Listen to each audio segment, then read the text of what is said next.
ገናን በቤተልሔም ጌታችን መድኃኒታችን ኢየሱስ ክርስቶስ በተወለደባት ስፍራ ታላቅ መንፈሳዊ ጉዞ ወደ ቅድስቲቱ አገር ኢየሩሳሌም ጰራቅሊጦስ የጉዞ ወኪል ይህን ታላቅ መንፈሳዊ ጉዞ አዘጋጅቷል። ጌታችን ከተወለደበት ቤተልሔም፣ ቀራንዮ፣ ጎልጎታ፣ ናዝሬትን፣ ጌቴሰማኔንና ቃና ዘገሊላን ይጎበኛሉ። በዮርዳኖስ ወንዝም ይጠመቃሉ። በተጨማሪም ገዳመ ቆሮንጦስን ጌታ የተንገላታበትን 14ቱን ምዕራፎች፣ ሞት ባሕርና ሌሎች በርካታ ቅዱሳን ስፍራዎችን ሊያስጎበኞትና በመልካም አቀባበል ተቀብሎ ረጅም ዓመታት ባካበተው የማስጎብኘት አገልግሎት እና ልምድ ምቹ በሆኑ ማረፊያዎች አሳርፎ በታወቁ ሼፎች በተዘጋጁ ምግቦችና ምቾት ባላቸው የጉዞ መኪናዎች መንፈሳዊና ታሪካዊ ቦታዎችን በምቾት ሊያስጎበኞ ከወዲሁ ዝግጅቱን ጨርሶ እርሶን ይጠብቃል። እንደዚሁም ለደብረ ዘይትና ለፋሲካ ምዝገባ ጀምረናል። አድራሻችን መገናኛ ለም ሆቴል ፊት ለፊት ወላንሳና ዘለቀ ሕንፃ አንደኛ ፎቅ ቢሮ ቁጥር 45ና 46 ነው። ለበለጠ መረጃ በ0939 666611 ወይም በ0930717171 ይደውሉ። ጰራቅሊጦስ የጉዞ ወኪል። በጉጉት ሲጠበቅ የነበረው የዲፕሎማቶች መንደር በሆነው በሳር ቤት ሳይታችን ላይ የቤት ባለቤት ለመሆን ፈልገው ሽያጭ በመጨረሳችን እድሉ ላመለጣችሁ ደንበኞቻችን ዳግመኛ በዛው ሳር ቤት ከቫቲካን ኤምባሲ ፊት ለፊት የተለያዩ የካሬ አማራጮችን እስከ 35% በሚደርስ እውነተኛ ቅናሽ ከ80 ካሬ ጀምሮ በ5.7 ሚሊዮን ብር የቤት ባለቤት ስናደርጎ በታላቅ ደስታ ነው። በተጨማሪም ቤተ መንግስት አቅራቢያ ያደረገውና የብዙሃኖች ትዝታ በያዘው በአቧሬ አዲሱ ሳይታችን ላይ ከባለ አንድ መኝታ ጀምሮ የመኖሪያ ቤቶችንና የንግድ ሱቆችን ደግሞ ከፈለጉ በኢንዱስትሪ መንደር በሆነው በገላን ባወጣረው ትልቅ የገበያ ማዕከላችን ላይ በጠቅላላ ዋጋ ከ2.6 ሚሊዮን ብር ጀምሮ የሱቅ ባለቤት ይሁኑ። ያለን ቦታ ውስን በመሆኑ እንዳያመልጦ። ለበለጠ መረጃና ለሳይት ጉብኝት ከታች በምናስቀምጠው ስልክ ይደውሉ።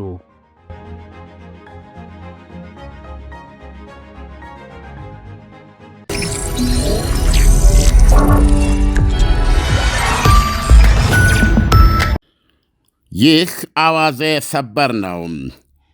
ኢትዮጵያና ኤርትራ ጦርነት ሊገጥሙ እንደሚችሉ ተፈራ። በዚህ በአፍሪካ ቀንድ ውስጥ ቢቢሲ እንደጻፈው መሬት ቁልፏ ኢትዮጵያ በአሰብ በኩል ወደ ውሃ ለመውጣት እያደረገችው ያለው ጥሪ በአዲስ አበባና በአስመራ መካከል የቃላት ጦርነት ጀምሯል ይላል። ይህንንም ለማሳየት 2 እና 3 ወደ ኋላ በመሄድ የኢትዮጵያ ከፍተኛ የፖለቲካ መሪዎችና የጦር አዛዦች የተናገሩትን አሰባስቦ አቅርቧል።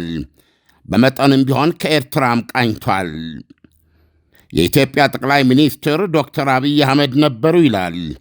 በፈረንጅ 2023 በኢትዮጵያ 2016 የሀገሪቱ የባህር ድርሻ የህልውና ጉዳይ ነው ሲሉ ለመጀመሪያ በይፋ የተናገሩት በኢትዮጵያ 1985 ዓ.ም ኤርትራም በይፋ ከኢትዮጵያ ስትገነጠል 1350 ኪሎ ሜትር የቀይ ባህር ዳርቻ ይዛ ወጥታለች። ኢትዮጵያ ግን ከባህር ወዲህ ማዶ ቀርታለች።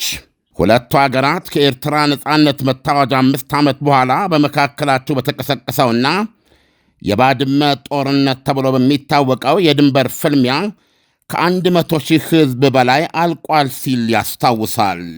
ቢቢሲ የኢትዮጵያን ቁጥር 1 ጄኔራል ፊልድ ማርሻል ብርሃኑ ጁላን ጠቅሰው እንደጻፈው ከኢትዮጵያ ድንበር 60 ኪሎ ሜትር ብቻ ፈንጠር ብሎ የሚገኘው የኤርትራ ደቡባዊ ወደብ አሰብ የኢትዮጵያ ነው ሲሉ ፍርጥም ብለዋል።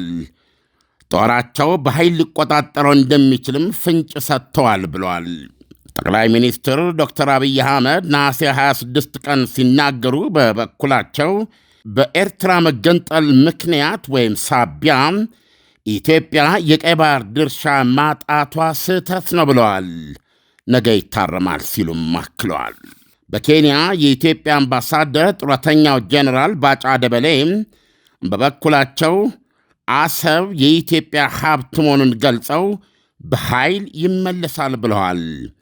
አሁን ጥያቄው አሰብ የኛ ነው ወይም አይደለም ሳይሆን እንዴት እናስመልሰው የሚለው ነው ማለታቸውን ደጋፊ መንግሥት ለሆነው አዲስ ፓራዳይም ዩቲዩብ ቻነል ባለፈው ጥቅምት 24 ቀን ገልጸዋል ይላል ቢቢሲ። የኢትዮጵያ ጦር ዋና አዛዥ ፊልድ ማርሻል ብርሃኑ ጁላ ባለፈው መስከረም 11 ቀን ለወታደሮቻቸው ገለጻ ሲያደርጉ የምትዋጉት የባህር መውጫ የከለከላችሁን አገር ነው ብለዋል። የሕዝባችን ቁጥር አሉ ፊልድ ማርሻሉ አሁን 130 ሚሊዮን ነው። በሚቀጥሉት 25 ዓመታት ወደ 2 ሚሊዮን ያድጋል። እንዴት ሆኖ ነው የ2 ሚሊዮን ሕዝብ መሻት የ200 ሚሊዮን ሕዝብን ፍላጎት የሚድጣው ሲሉ በአንክሮ ጠይቀዋል። ጥቅምት 15 ቀን 2018 ባደረጉት ሌላ ንግግራቸው አያይዘውም የመከላከያ ኃይላችንን እናጠናክራለን፣ ልማታችንን እናፋጥናለን፣ ብለውም የባህር መውጫችንን እንቀዳጃለን ሲሉ አስገንዝበዋል። ነሐሴ አጋማሽ የመከላከያ ኃይሎች ወታደራዊ ዲፕሎማሲ ኃላፊ ሜጀር ጄኔራል ተሾመ ገመቹ የተናገሩት ለአሰብ የማይከፈል መሥዋዕትነት እንደማይኖር ያስገነዝበ ነበረ። ኢትዮጵያ አሉ ቢቢሲ እንደጠቀሰው ኢትዮጵያ የአሰብ ወደብ ባለቤት የመሆኗ ጉዳይ ማንኛውም መሥዋዕትነት ቢከፈልበት የማይጎዳ በሕይወት የመትረፍ ወይም የመቀጠል መሻታችን ሆኗል ሲሉ አስምረውበታል። የጦሩ ምህንድስና ዲፓርትመንት ኃላፊ ጄኔራል ደስታ አቢቹ ለአንድ ከፍተኛ የጦር መኮንኖች ስብሰባ ባደረጉ ንግግር የኢትዮጵያ ጦር የቀይ ባህር ድርሻን ለማግኘት ቀን ከሌት እየሠራ ነው ብለዋል። ከኢትዮጵያ በኩል በዚህ መልኩ እየተገለጸ ለሚገኘው ማስጠንቀቂያ በኤርትራ በኩል እየተሰጠ ያለው ምላሽ የኤርትራ ማስታወቂያ ሚኒስትር የማነ ገብረ መስቀል በኤክስ ገጻቸው በሚሰጡት አጫጭር ምላሽ ብቻ ነው ይላል ቢቢሲ። የማነ የኢትዮጵያን ወደ ቀይ ባህር መዳረስ ግፊት አደገኛ መርዛም አጀንዳና የሄደችውን ኤርትራ የመመለስ ፖሊሲ ይሉታል። ማስታወቂያ ሚኒስትሩ ሴፕቴምበር 16 ባወጡት መግለጫ ዓይን ያወጣ ጠብጫሪነትን ሕጋዊ ለማድረግ የሚደረግ ሙከራ በኢትዮጵያና በጎረቤቶቿ ላይ ከባድ መዘዞች ያስከትላል፣ ስለዚህም ይሄ መጣስ የሌለበት ቀይ መስመር ነው ሲሉ ያስጠነቅቃሉ። የኤርትራ ጦር በበኩሉ ኖቬምበር 13 ባወጣው መግለጫ ይላል ቢቢሲ የኢትዮጵያ መሪዎች የኢትዮጵያን ሕዝብ ከማይወጣበት አረንቋ ውስጥ እንዳይከቱት ይጠንቀቁ ብሏል። ቀይ መስመሩን የሚያቋርጥ ማንኛውም ሰው ዕጣ ፈንታው ዳግም ሊወጣ የማይችልበት እንጦሮጦስ ውስጥ ራሱን መወርወር ይሆናል ብሏል። ቢቢሲ ሀተታውን በመቀጠል በሀገሪቱ የጋራ ድንበሮች ላይ ከፍተኛ ወታደራዊ እንቅስቃሴዎች መኖራቸውን የሚናገሩ ዘገባዎች አሉ ይላል። የኢትዮጵያ መንግሥታዊ ቴሌቪዥን ከተለያዩ ወታደራዊ ማሰልጠኛ ካምፖች በሺዎች የሚቆጠሩ እጩ መኮንኖች እየተመረቁ ሲወጡ አሳይቷል። የመከላከያ ኃይሉ የሰው ኃይል ልማት ኃላፊም ሌተና ጄኔራል ሐጫሉ ሻልሜ በቅርቡ በሰጡት ቃለ ምልልስ ጦሩ በ10 ሺዎች የሚቆጠሩ ወጣቶች እየተቀላቀሉት መሆኑንና አስተማማኝ ደረጃ ላይ ነው ብለዋል። ይሄም አለው ለጠላቶቻችን መልእክት ነው ብለዋል። ባለፈው መስከረም 10 2018 የኢትዮጵያ ፕሬዝደንት ታዬ አጽቀ ሥላሴም በጠቅላይ ሚኒስትር ዶክተር አብይ አህመድ አቅራቢነት ለ66 ከፍተኛ የጦር መኮንኖች የማዕረግ እድገት መስጠታቸውን አመልክቷል። ፕሬዝደንቱ በማዕረግ አሰጣጡ ላይ ሲናገሩ የኢትዮጵያ ወታደራዊ ዝግጁነት እየተሟላ ነው ብለዋል። ጦሩ መድፍና ታንኮች እንዲሁም ብረት ለበስ ተሽከርካሪዎችን ጨምሮ አዳዲስ ያገኛቸውን ጦር መሳሪያዎች በብሔራዊ በዓላት ላይ በሰልፍ አሳይቷል። እስካሁን በኤርትራ በኩል የተደረገ ይፋ መግለጫ ወይም ወታደራዊ ትርኢት የለም። ይሁንና ኤርትራ በየዓመቱ ወታደር የምታስመርቅበት የብሔራዊ ውትድርና የግዳጅ አገልግሎት አላት። ደጋፊ ተቃዋሚ ኃይሎች የሆነ አሴና ቲቪ ኦክቶበር 15 እንደዘገበው የኤርትራ መንግሥት የጦር ሰራዊት አባላቱም በየምድብ ቦታቸው እንዲቆዩ በማዘዝ እንቅስቃሴያቸውን ገድበዋል። ኢሳያስ እንግዲህ እስካሁን የሰማናቸው በቢቢሲ ሰብሰብ አድርጎ ያቀረባቸው እና በኢትዮጵያ ከፍተኛ የፖለቲካና ወታደራዊ አመራሮች በኩል የተላለፈ ያለውን መልእክት ነው ያቀረበው። እንደዚሁም ደግሞ በኤርትራ በኩልም በተወሰነ መልኩ መስማት ችለናልና እንደ አዲስ ይዞት የቀረበው በዚህ በአፍሪካ ቀንድ በአሁኑ ሰዓት ከፍተኛ ስጋት የፈጠረ ፍጥጫ መሆኑን ነው። ዓለም እንግዲህ ኢትዮጵያ የአሰብን ወደብ እየጠየቀች ነው ያለችው። እንግዲህ በተደጋጋሚ እኛም እንደምንሰማው ከሆነ ኢትዮጵያ ጦርነት እንደማትፈልግ ግን በድርድር የአሰብ ወደብን ማግኘት ፍላጎት እንዳላት በጣም በተደጋጋሚ አንስታለች። ሁለቱ አገሮች ይህንን አሰብን ኢትዮጵያ የመጠየቅ መብት አላት ወይ? ኤርትራስ አሰብን ሙሉ በሙሉ የኔ ድርሻ ነው ብላ ደምድማ የተቀመጠች ሀገር መሆን የምትችልበት ሁኔታዎች አሉ ወይ? ገናን በቤተልሔም ጌታችን መድኃኒታችን ኢየሱስ ክርስቶስ በተወለደባት ስፍራ ታላቅ መንፈሳዊ ጉዞ ወደ ቅድስቲቱ አገር ኢየሩሳሌም ጰራቅሊጦስ የጉዞ ወኪል ይህን ታላቅ መንፈሳዊ ጉዞ አዘጋጅቷል። ጌታችን ከተወለደበት ቤተልሔም፣ ቀራንዮ፣ ጎልጎታ፣ ናዝሬትን፣ ጌት ሰማኔንና ቃና ዘገሊላን ይጎበኛሉ። በዮርዳኖስ ወንዝም ይጠንበቃሉ። በተጨማሪም ገዳመ ቆሮንጦስን ጌታ የተንገላታበትን 14ቱን ምዕራፎች፣ ሞት ባሕርና ሌሎች በርካታ ቅዱሳን ስፍራዎችን ሊያስጎበኞትና በመልካም አቀባበል ተቀብሎ ረጅም ዓመታት ባካበተው የማስጎብኘት አገልግሎት እና ልምድ ምቹ በሆኑ ማረፊያዎች አሳርፎ በታወቁ ሼፎች በተዘጋጁ ምግቦችና ምቾት ባላቸው የጉዞ መኪናዎች መንፈሳዊና ታሪካዊ ቦታዎችን በምቾት ሊያስጎበኞ ከወዲሁ ዝግጅቱን ጨርሶ እርሶን ይጠብቃል። እንደዚሁም ለደብረ ዘይትና ለፋሲካ ምዝገባ ጀምረናል።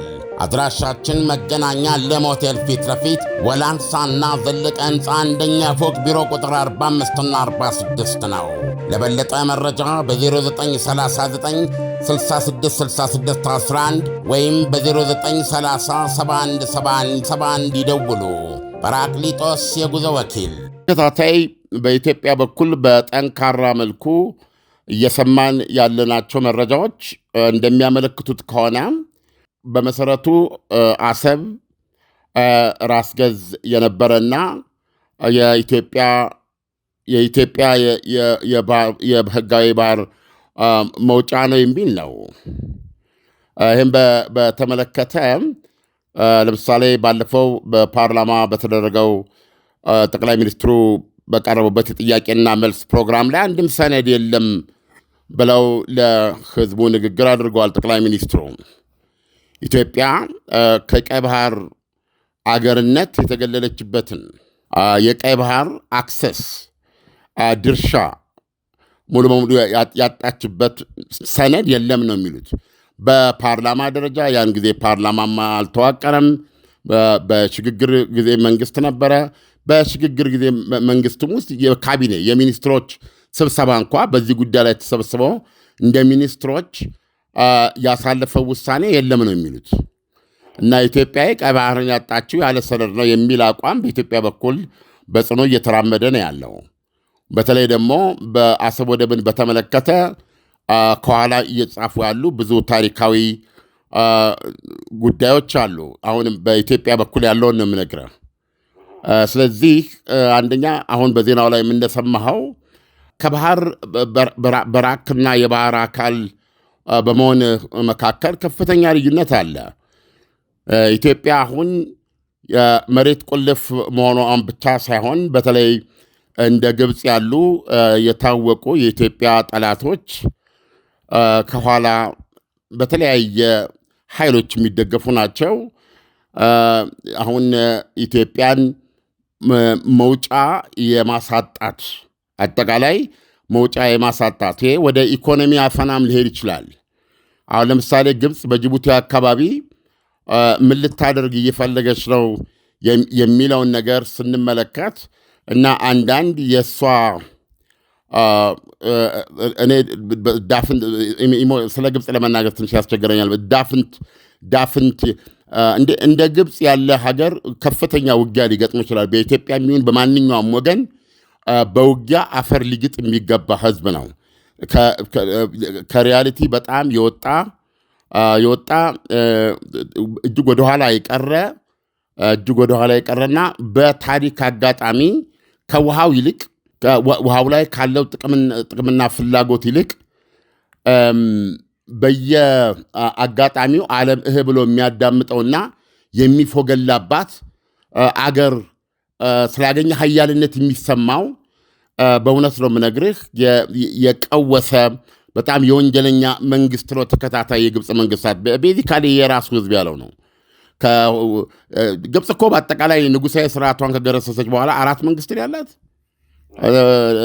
ናስር፣ ሳዳት፣ ሙባረክ እና የሰውዬ ናቸው ያሉት እና አምባገነን በሚሊተሪ ኢንዱስትሪ ውስጥ በሙስና የተዘፈቁ ቢጠሯቸው የማይሰሙ ኃይሎች ናቸው። ኢሳንፎርቹኔት ትልቅ የሆነው የአረብ ህዝብ አካል ናቸው እና የዚህ በጣም ተጠቃሚ ናቸው። ፕላስ ደግሞ የዚህ የዓለም ፖለቲካ አሰላለፍን ሪል የሚያውቁበት ነገር ነው። የሚጠበቡበት የሚችሉት ነው። የት ቦታ ላይ መገረድ እንዳለባቸው የሚያውቁ ናቸው። የት ቦታ ላይ ጫማ መሳም እንዳለባቸው የሚያውቁ ናቸው። ሌላ ቦታ ተገርደው ሌላ ቦታ ጫማ ስመው ኢትዮጵያን የሚያክል የኮራች ማንንም ሀገር ማትነካ ስለ እውነት ነው የምነግርህ ማንኛውም ጥቁር ህዝብ ይከበርባት ዘንድ የተፈጠረች ህዝቦቿ በጣም ታሪካዊ ህዝብ ነው። በተለያዩ የታሪክ ጎደሎች ሁሉ ደሙን አፍስሶ የታደጋት ነው። ይህንን በተመለከተ በእውነት እንደ አንድ ኢትዮጵያ የምናገረው ባለፈው ከፍተኛ ንቅናቄ የነበርና ኢትዮጵያውያን በውጭ ሀገር ኢትዮጵያ እያሉ መንቀሳቀሳቸውን በሀገር ውስጥ ያንን እንግዲህ የነበረ ታሪካችን በማየት አንድ የደቡብ አፍሪካ ፕሮፌሰር ምንድን ያለው ምን አይነት ፍቅረኛ ይስጣችሁ ብትባሉ ኢትዮጵያኖች ሀገራቸውን እንደሚያፈቅሩት ያለ ይሄ በማስመሰል ይሄ በእንትን የሚመጣ አይደለም። ኢትዮጵያኖች ያሳዝናል። እርግማኑ ኢትዮጵያን እርስ በርስ ለመስማማት አይችሉም። ነገር ግን በሀገራቸው በኢትዮጵያ ጉዳይ ላይ እንደ ኢትዮጵያኖች ሀገሩን የሚወድ የለም እና የዚህ ሀገርን የመውደድ ሰለባነት ነው እንትን ያለው እና በዚህ ምክንያት ቀደም ብለህ ነው የምታስበው እና በአጠቃላይ የኢትዮጵያ ከቀይ ባህር መነጠል በኢትዮጵያና በኤርትራ መካከል በተካሄዱት ፍልሚያዎች ብቻ የሚገለጽ አይደለም። በነፃነት ውጊያዎች ውስጥ የሚገለጽ አይደለም። ይሄንን ማንም አይክደውም። ምናልባትም አዳምጬ ሊሆን ይችላል ከሚመለከታቸው ሰዎች ግብፅ በማንኛውም ምክንያት የምታግዛቸው ኃይሎች የመጨረሻ ግብ ኢትዮጵያን ብትንትኗን ማውጣት ነው። ስለዚህ በዚህ እሳቤ ግብፅ የሌለችበት ነገር የለም። አሁን ኢትዮጵያ 130 ሚሊዮን ህዝብ ይዛ ኤርትራም ነፃነት ወጣ። እነዚህ ሁለት ሀገሮች ተቃቅፈው አንዱ የሌለውን ለሌላው ሌላው ያለውን ሌላው አድርገው የሚገርም ጉርብትና መስርተው ተያይዘው ማደግ ይችሉ ነበረ። ብዙ እርምጃ መሄድ ይችሉ ነበረ። 60 ኪሎ ሜትር ነው የቀይ ባህር ያለው። አየህ፣ ቀይ ባህርን ስትመለከት ራሱን ወጣ አድርጎ የሚታደገው ጥቁር ሰው ብዙ አታይም። አየህ፣ አሁን ለምሳሌ ኤርትራ ከዚህ በፊት እንዳልኩት ከ1300 ኪሎ ሜትር በላይ የቀይ ባህር ዳርቻን ትጋራለች። በቁጥር 1800 ኪሎ ሜትር ዳርቻ በመጋራት ሳውዲ አረቢያ ነች። ከእሷ ቀጥሎ ሁለተኛዋ ሱዳን ናት። ግብፅ በሦስተኛነት ደረጃ አለች። ነገር ግን የግብፅ ውጭ ጉዳይ ሚኒስትር አብደል ሳቲ ምናምን የተባለ ስማቸውም ስለሚያንገሸግሸኝ ማለት ነው እንዴት የሰው ልጅ ሁል ጊዜ እንዳለ አንድ ቀን ሊወጣ ሳይችል ይሞታል ከሚለው ነው የግብፆች ላይ ኢሞሽናል ሆነው ማለት። በሌላ በኩልም አንዳንዴ እኮ ትመኛለህ አይደለም እንዴ? እንደ ሳዳም ሁሴንና ኩዌት ያለ ጦርነት ተነስቶ ሳዳም ሁሴን እንደተፈረካከሰው እነሱ አናት ላይ የሚወርድ እሳት ማየት ፈልጋለሁ ግብፆቹ ላይ። ኢት ኢዝ ጎይንግ ቱ ሃፕን። በነገራችን ላይ ይሄም አይቀር ነው። ግብፅን ያመነ ጉም የዘገነ ነው። ግብፅ የጥቁር ሰው ጠላት ናት። ይሄን ማንም ሰው ሊያስተባብል አይችልም። እኔ ነኝ እብዲቱ ከወፍ የገበየው መቀመጧን እንጂ መብረሯን የታየው ብለዋል አንድ ሴት። ገባ ተቀምጣ አየዋትና ገንዘቤን ሰጥቼ መልስ ስጠብቅ በራ ስትሄድባቸው እኔ ነኝ እብዲቱ ከወፍ የገበየው መቀመጧን እንጂ መብረሯን። ማንም ከግብፅ ጋር በምንም መንገድ ይሁን ታክቲካል በለው ስትራቴጂካል በለው ግብፅን ተከትሎ የሚሄድ ጥቁር አሳዛኝ ነው። አሁን ኢትዮጵያ ያለችበት ሁኔታ ይሄ ነው እንግዲህ። በዙሪያዋ ትልቋ ሀገር ኢትዮጵያ ናት። ትልቋ ኢኮኖሚ ኢትዮጵያ ናት። ነገር ግን ኢትዮጵያን የማነቅ ወደ ባህር እንዳትወጣ የማድረግ ነገሮች አሉና ይሄንን ነው በኢትዮጵያ በኩል እየተነገረ ያለው። እንግዲህ ብዙ ሰው ተስፋ አድርጎ የነበረው አንዳንድ አሁን መቼስ ጦርነት ከመነሳቱ በፊት አሁን በኢትዮጵያና በኤርትራ መካከል ሁለቱም የየራሳቸውን ተጨባጭ እውነት እያቀረቡ ነው ያሉት። ጦርነት ደግሞ ለቀጠናውም በጣም አስጊ ነው የሚሆነው፣ ለቀጠናውም ደህንነት። ይሄ ጦርነት ከመካሄዱ በፊት ገለልተኛ ሀገሮች ለማሸማገል አልሞከሩም ወይ? እንደው የተሞከረ ነገር ካለ? በጉጉት ሲጠበቅ የነበረው የዲፕሎማቶች መንደር በሆነው በሳር ቤት ሳይታችን ላይ የቤት ባለቤት ለመሆን ፈልገው ሽያጭ በመጨረሳችን እድሉ ላመለጣችሁ ደንበኞቻችን ዳግመኛ በዛው ሳር ቤት ከቫቲካን ኤምባሲ ፊት ለፊት የተለያዩ የካሬ አማራጮችን እስከ 35% በሚደርስ እውነተኛ ቅናሽ ከ80 ካሬ ጀምሮ በ5.7 ሚሊዮን ብር የቤት ባለቤት ስናደርጎ በታላቅ ደስታ ነው። በተጨማሪም ቤተ መንግስት አቅራቢያ ያደረገውና የብዙሃኖች ትዝታ በያዘው በአቧሬ አዲሱ ሳይታችን ላይ ከባለ አንድ መኝታ ጀምሮ የመኖሪያ ቤቶችንና የንግድ ሱቆችን ደግሞ ከፈለጉ በኢንዱስትሪ መንደር በሆነው በገላን ባወጣረው ትልቅ የገበያ ማዕከላችን ላይ በጠቅላላ ዋጋ ከ2.6 ሚሊዮን ብር ጀምሮ የሱቅ ባለቤት ይሁኑ። ያለን ቦታ ውስን በመሆኑ እንዳያመልጦ። ለበለጠ መረጃና ለሳይት ጉብኝት ከታች በምናስቀምጠው ስልክ ይደውሉ።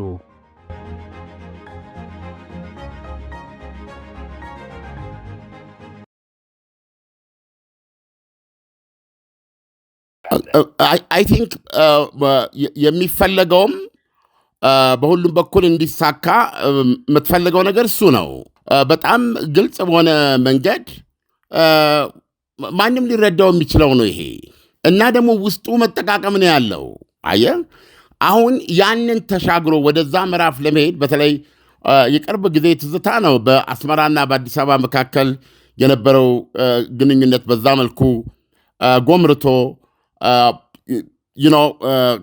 ከመታየቱ አንጻር በህዝብ ደረጃ ገብተህ ስትመለከት የነበረው ደስታ ራሱ የህዝብ ለህዝብ ግንኙነቱ አየር መንገዱ መስመሩን ሲከፍት ይሄ በጣም ፖዚቲቭ ነው። ይሄ ፖዚቲቭ ቫይብ ነው። እንደዚህ ነው ሁሉም ሀገሮች የሚኖሩት እና አንደኛ መመሳሰልን ልጠላው እኮ አትችልም አይደለም እንዴ? መመሳሰልና እኮ መፈላለግ ኃጢአት የለውም እና በዚህ ደረጃ ስታይ ህዝብ ለህዝብ ተጀምሮ የነበረው ያንን ነገር ስታስታውስ በጣም ነው የምታዝነው። ያንን ተከትሎ ኢትዮጵያም ወደ ቀይ ባህር የምትወጣበት እውነቱን ለመናገር ኤርትራም ወደ አዲስ አበባ የምትገባበት እይታ ነው በሰው ዘንድ የነበረው። ብዙ ሰዎች ሲላቀሱ አይተናል አይደል እንዴ? በጎንደር በአዲስ አበባ በጦርነት ምክንያት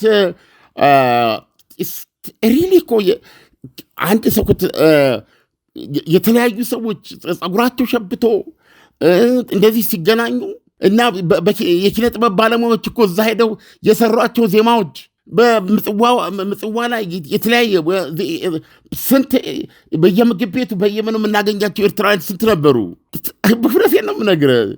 እሱ በጣም ጭንቅላት ውስጥ ያለ ነገር ደግሞ ያ ነገር ደግሞ አሁን በምታየው ሁኔታ ያ ነገር ተገልብጦ ነው የሚታየው። ስለዚህ እንደምታውቀው ከባህር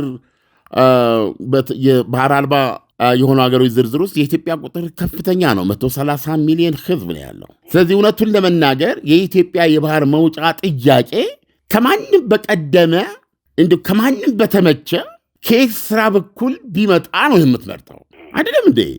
እና በጣም በሚቻል ምክንያቱም ሁለቱ ሀገሮች እንጠቃቀም ካሉ እንደደሱ መጠቃቀም የሚችል የለም። ኢትዮጵያና ሱዳን እንደ ኢትዮጵያና ኤርትራ መጠቃቀም አይችሉም። እንደ ኢትዮጵያና ኬንያ እንደ ኢትዮጵያና ኤርትራ መጠቃቀም አይችሉም እንጠቃቀም ከተባለ። ምክንያቱም የምንጋራቸው ነገሮች ብዙ ናቸው። እኔ እንጃ የምንጋራቸው ነገሮች በጣም ብዙ ናቸው ይሲ። ስለዚህ አሁን የምትመኛው እንግዲህ እንደ ሚዲያ ነው የምትናገረው። ስለዚህ አሁን ሁኔታዎች የቢቢሲ እንደሚያቀርብልን እየከረሩ ሄደው መሆን አለበት የለበትም ወደሚለው ጉዳይ ወደ መዋደቅ እየሄደ ነው ማለት ነው። ከዚህ ባሻገር ምን ነው ነገር ግን ማንኛውም ሰው ልብ ማለት ያለበት ይሄ የትኛውም ጥቁር ሰው ነው የምለው እኔ በምንም ስሌት ግብፅ ያለችበት ነገር በሙሉ ሐራም ነው።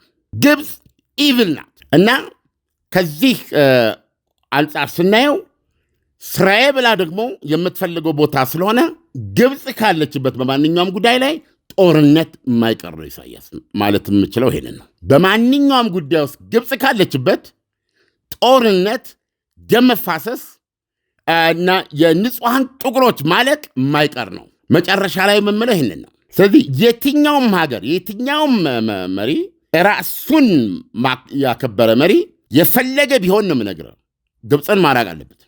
ግብፅ እባብ ናት እና ይሄ እና በዚህ አካባቢ ደግሞ በስፋት እየተንቀሳቀሰ ከማየታችን አኳያ ጦርነት ይቀራል ለማለት አይቻልም። ኢሳያስ ግን አለም አንዳንድ ዘገባዎች እንደሚሉት ከሆነ ለምሳሌ ኤርትራ በሪፈረንደም ከኢትዮጵያ ስትገነጠል የነበረው መንግስት ጊዜያዊ መንግስት ነው። ጊዜያዊ መንግስት በመሆኑ ይሄ ኃላፊነት የጊዜያዊ መንግስቱ አይደለም። ይሄ በራሱ ጥያቄ ያስነሳል። ምክንያቱም ኤርትራ ከተገነጠለች በኋላ ሪፈረንደም ተካሂዷል። ያ ሪፈረንደም አሰብን እንዲሰጣት ካደረጉት ነገሮች አንዱም በዚህ ሪፈረንደም የተነሳ ነው እና ጉዳዩ ዓለም አቀፍ ትኩረት ከመሳቡን ባሻገር ኢትዮጵያ ያላለቀ ጥያቄ እንዳላት አያመላክትም ወይ? ቀደም የጠቀስኩት በኢትዮጵያ በኩል በይፋ የተገለጸ ጠቅላይ ሚኒስትሩ ለፓርላማ በሰጡት መግለጫ ኢትዮጵያ ከቀይ ባህር ለመነጠሏ ቀይ ባህርን የሚያህል ባይዘዌ የኢኮኖሚ ብቻ አይደለም ባህር የኢኮኖሚ ባህር ብቻ ሳይሆን የህልውናም ነው። ሀያላን ሀገሮች ዲፋይን የሚደረጉት በምንድን ነው? ባህር ላይ ባላቸው ቁጥጥር ነው። ዛሬ የዓለማችን ሌላ ያለ ሀገር ማን ናት? ዩናይትድ ስቴትስ አሜሪካ ናት። ለምን? ዩናይትድ ስቴትስ አሜሪካ በመላው ዓለም ውሃዎች ላይ እንደው ሽንፍር ለመወንጨፍ የሚያስችሏት አውሮፕላን ተሸካሚዎች፣ ሺህ ፍሪጌትስ፣ ክሩዘር እያልክ በጣም ሰፊ ግዙፍ እና ገዳይ የሆነ ባህር ኃይል አላት። ምንድነውን ቻይና እያደረገችው? በከባድ ፍጥነት የራሷን ባህር ኃይል ነው እየገነባች ያለችው። መርከብ ዛሬ በተዋጊ ጦር መርከቦች ቁጥር አንድ ቻይና ናት። በአሜሪካ የተወሰደባትን የአውሮፕላን ተሸካሚ ብልጫ ለመቋቋም ደግሞ ምንድነው ለማካካስ ሶስተኛውን አውሮፕላን ተሸካሚ ውሃ ውስጥ አስገብታለች፣ ግዳጅ ውስጥ አስገብታለች። ይህን ሳውራ አራተኛው እየተሰራ ነው አይደለም እንዴ? እና ከውሃ መራቅ የኢኮኖሚ ጉዳይ ብቻ አይደለም፣ የህልውናም ጉዳይ ነው። ከውሃ ርቀ ሀያል ሀገር መሆናችን ይሄ ነው። ስለዚህ እና ከሚያህል መንገድ ኢትዮጵያ የተነጠለችበትን አንድ ብጣሽ ወረቀት የለም ነው ጠቅላይ ሚኒስትሩ ይህን በተመለከተ ያቀረቡት። ከዛ በበለጠ ግን በኢትዮጵያውያንና በኤርትራውያን መካከል እንደ ህዝብ እንደ መንግስት የሚያስቀና ትብብር አየ አንዱ የሌላውን ድክመት ሲሸፍን ሁለቱም ድክመታቸው የተወገደ በየራሳቸው ሀያላን ሀገሮች መሆን ይችሉ ነበረ የአፍሪካ ቀንድ። ስለዚህ አሁን ኢትዮጵያ የወደብና የባህር መውጫ ነው ፍላጎቷ። ይሄን ለማሟላት ኤርትራ ትችላለች። ኤርትራ የኢትዮጵያ ቤተኛ ጎረቤት ናት። አየህ ኤርትራ ከፍተኛ የሆነ በጊዜና በሁኔታዎች እየሰራች ስትሄድ ከፊት ለፊቷ የተዘረጋ የ360 ኪሎ ሜትር የኢኮኖሚ ዞን አላት ቀይ ባህር ላይ። ነገ ነዳጁን ጋዙን ልታወጣ ትችላለች። አይደለም እንዴ? ኢትዮጵያ ትልቅ ማርኬት ነው ለኤርትራውያን። አይደለም እንዴ?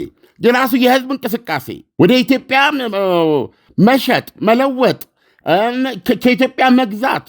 ምክንያቱም ተመሳሳይ ነው እኮ አንድ እንጀራ እኮ ምን በላ ሰዎች ነው አይደለም እንዴ? ምግብ ቤት እንደጋን አንድ ተመሳሳይ ነው እኮ፣ በጣም ተመሳሳይ ህዝብ እኮ ነው አይደለም እንዴ? ይሄ አንዱ የሌላውን ክብር ጠብቆ የሌላውን ነፃነትና ጠብቆ በሁለቱ መካከል እንዴት ያለ ግንኙነት ሊመሰረት ይችል ነበረ? እነሱ ሁለቱ በተባበሩበትና ጥቁር ገጻቸውን ባወጡበት በዛ በኩል ማን ወንድ ይደፍረዋል ቀይ ባህርን? አሁን ግን ይሄን አይደለም እያየን ያለ ነው አይደል? ተመልከት። ቤዚካሊ ኢትዮጵያ የባህር መውጫ የላትም። እንደገና በዚህ በሱዳን በኩል በግልጽ በጅቡቲ በኩል ግብፅ በይፋ ስትንቀሳቀስ ማንም ያያል። እንደ ዜጋ፣ እንደ ኢትዮጵያዊ፣ እንደ ኤርትራዊ ስቴን ነገር አስተውለው። እንዴት ነው እኛን የሚያክል ህዝብ የታወቁ ስልጣኔ የማይነጋላቸው ጊዜና ትውልድ ይፍረደን ይላል። ከግብፅ ጋር ጊዜና ትውልድ ይፍረደን ነው የምትለው። እንዴት ነው የግብፅ ዳፍንት መሪዎች እኛን ማታለል የሚችሉት? እንዴት አድርገው ነው እነሱ ኢትዮጵያን በዚህ መጠን እርስ በርስ እያጋጩ እየኮረሻሸሙ እንደዚህ ሊያደርጉ የሚችሉበት ምክንያት እንደምን ያለ ማጣት ነው ለግብጾች የሚያሳድርህ። ያ ነው አሁን ችግሩ። እንጂ አሁን በነገርኩ መልክ በአስመራና በአዲስ አበባ መካከል ሊኖር የሚገባው ግንኙነት የየትኛውም የሌላ አካባቢ ምሳሌ ነው መሆን የሚገባው። አሁን በመንግስታት ደረጃ ይሄን ማድረግ የሚችሉበት ነገር እንዲፈጠር የሚያደርጉ መልካም ሁኔታዎች ተፈጥረው ይፈጠራል እኮ። እኔ አንድ ደስ የሚለኝን ታሪክ ልንገርህ። ብዙ ሰው አያነሳውም። ለእኔ ጀግናዬ ነው ሰውዬ። ሳዳት ለእኛ ጠላታችን ነው። የትኛውም ግብፃዊ እትብቱን የሚቆረጠው ኢትዮጵያ ትውደም ብሎ ነው። ሳዳት ለኢትዮጵያ ጸር ነው። እንደነገርኩ 21ኛው ክፍለ ዘመን ያልነጋላቸው እውነታውን ለመመልከት የማይፈልጉ ናቸው ብያለሁ። ነገር ግን ሳዳትን ያክል ግብፅን የጠቀመ የለም። ያን ቪዥን የቪዥኑ ከፍተኛነት ደግሞ ህይወቱን አስከፍሎታል። ገዳዮቹ ሙስሊም ወንድማማቾች የሚባሉ ናቸው። ቅርብ አዳሪዎች ናቸው እነሱ። አየህ፣ ግብፅ ዛሬ በዚህ ደረጃ ተንሰራፍታ የምትገኘው ሳዳት በቋጠረው ነው። አንደኛ ሳዳት ነው። በ6 ቀናት ጦርነት በ59 በተደረገው የግብፅ አየር ኃይል ሳይነሳ ነው የረገፈው። ጦሯ ሲናይ በረሃ ውስጥ ነው የቀረው።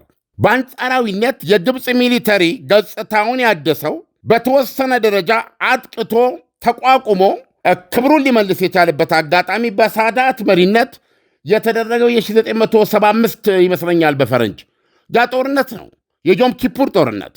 እሱ ብቻ አይደለም። የዮም ኪፑር ጦርነት በኋላ ላይ ጦርነቱ በተኩስ አቁም ሲደመደም የካምፕ ዴቪድ ስምምነት ተብሎ የሚታወቀው አሜሪካ ውስጥ በጂሚ ካርተር የተደረገ ነው። ያንን በመፈራረም ምንድን ያደረገው ሳዳት ሲናይ በረሃን እንዳለ አስመለሰ። የተወሰደባትን በእስራኤል ወስዳው የነበረው ማለት ነው በ6 ቀናት ጦርነት እንዳለ አስመለሰ። እሱ ብቻ አይደለም። የአሜሪካ የቁጥር 2 ወታደራዊ ድጋፍ ተቀባይ ሆነ። ያን ጊዜ እነ ሙስሊም ወንድማማቾች በራሳቸው ርዕዮተ ዓለም ውስጥ ሰክረው ያን ሰው እየገለውታል። ምንድን ያደረገው? ያን ጊዜ አንድ አረብና እስራኤል መቼምና ከቶም እንደ ሰው ጎን ለጎን አብረው ሊኖሩ ይችላሉ ብሎ የሚያስብ እብድ እንኳ ባልነበረበት ዘመን አውሮፕላኑን አስነስቶ ቴልአቪቭ የወረደ ሰው ነው ሳዳት ማለት። ኦቨርዌል ምን ያደረጋቸው? እንደዚህ አይነት ሰላም ሰሪዎች አሉ። ይገርማል። አየህ፣ ሰላምን ትክክለኛ ነገር ለምን እንዲህ አይነት ሰላም ትሰራል? ስለዚህ አሁን በየትኛውም ዙሪያ ምንም አይነት እንዲህ አይነት ነገሮች እንዳይካሄዱ እንቅፋት የምትሆነው ከጀርባ ልባድ ቅድም ነግሬሃለሁ።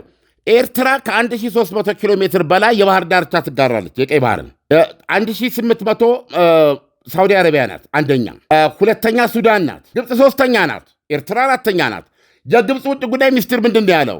በዋነኛነት የቀይ ባህር ደህንነት ጠባቂዎች ግብፅና ሳውዲ አረቢያ ብሎ የተናገረው ሱዳንና ኤርትራን ዘሎ። ሱዳንና ኤርትራ ደግሞ ኢሰንሻሊ ጥቁሮች ናቸው። እባክህ እግዚአብሔር አይናችንን ግለጥልን የሚያሰኝ ነው። ኢትዮጵያማ የወደብ ለማኝ መሆን አልነበረባትም። ተጋብዛ ነው መሆን የነበረባት።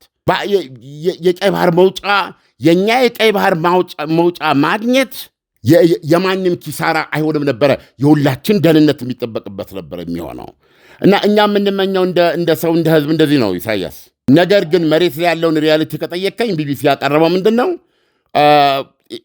ወደ እነዚህ ነጥቦች መምጣት ስላልተቻለ ጉዳዩ በጦርነት ሊያልቅ ግድ የሚሆንበት ሁኔታ እየተፈጠረ መሆኑን የሚያሳየው። ዓለም፣ ለትንታኔው ከወዲሁ አመሰግናለሁ። መልካም አዳር ይሁንልን። መልካም አዳር።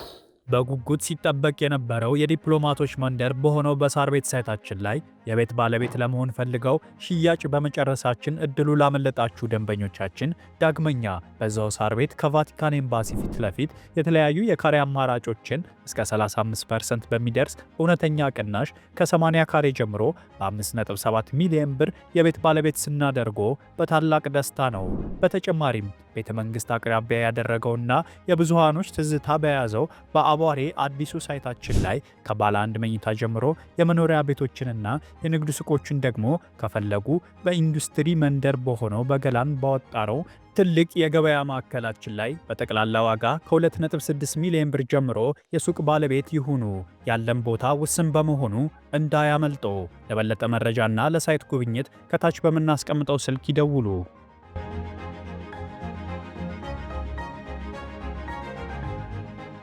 ገናን በቤተልሔም ጌታችን መድኃኒታችን ኢየሱስ ክርስቶስ በተወለደባት ስፍራ ታላቅ መንፈሳዊ ጉዞ ወደ ቅድስቲቱ አገር ኢየሩሳሌም ጰራቅሊጦስ የጉዞ ወኪል ይህን ታላቅ መንፈሳዊ ጉዞ አዘጋጅቷል። ጌታችን ከተወለደበት ቤተልሔም፣ ቀራንዮ፣ ጎልጎታ፣ ናዝሬትን፣ ጌቴሰማኔንና ቃና ዘገሊላን ይጎበኛሉ። በዮርዳኖስ ወንዝም ይጠመቃሉ። በተጨማሪም ገዳመ ቆሮንጦስን ጌታ የተንገላታበትን 14ቱን ምዕራፎች፣ ሞት ባሕርና ሌሎች በርካታ ቅዱሳን ስፍራዎችን ሊያስጎበኞትና በመልካም አቀባበል ተቀብሎ ረጅም ዓመታት ባካበተው የማስጎብኘት አገልግሎት እና ልምድ ምቹ በሆኑ ማረፊያዎች አሳርፎ በታወቁ ሼፎች በተዘጋጁ ምግቦችና ምቾት ባላቸው የጉዞ መኪናዎች መንፈሳዊና ታሪካዊ ቦታዎችን በምቾት ሊያስጎበኞ ከወዲሁ ዝግጅቱን ጨርሶ እርሶን ይጠብቃል። እንደዚሁም ለደብረ ዘይትና ለፋሲካ ምዝገባ ጀምረናል። አድራሻችን መገናኛ ለም ሆቴል ፊት ለፊት ወላንሳና ዘለቀ ሕንፃ አንደኛ ፎቅ ቢሮ ቁጥር 45ና 46 ነው። ለበለጠ መረጃ በ0939 666611 ወይም በ0930 717171 ይደውሉ። ጰራቅሊጦስ የጉዞ ወኪል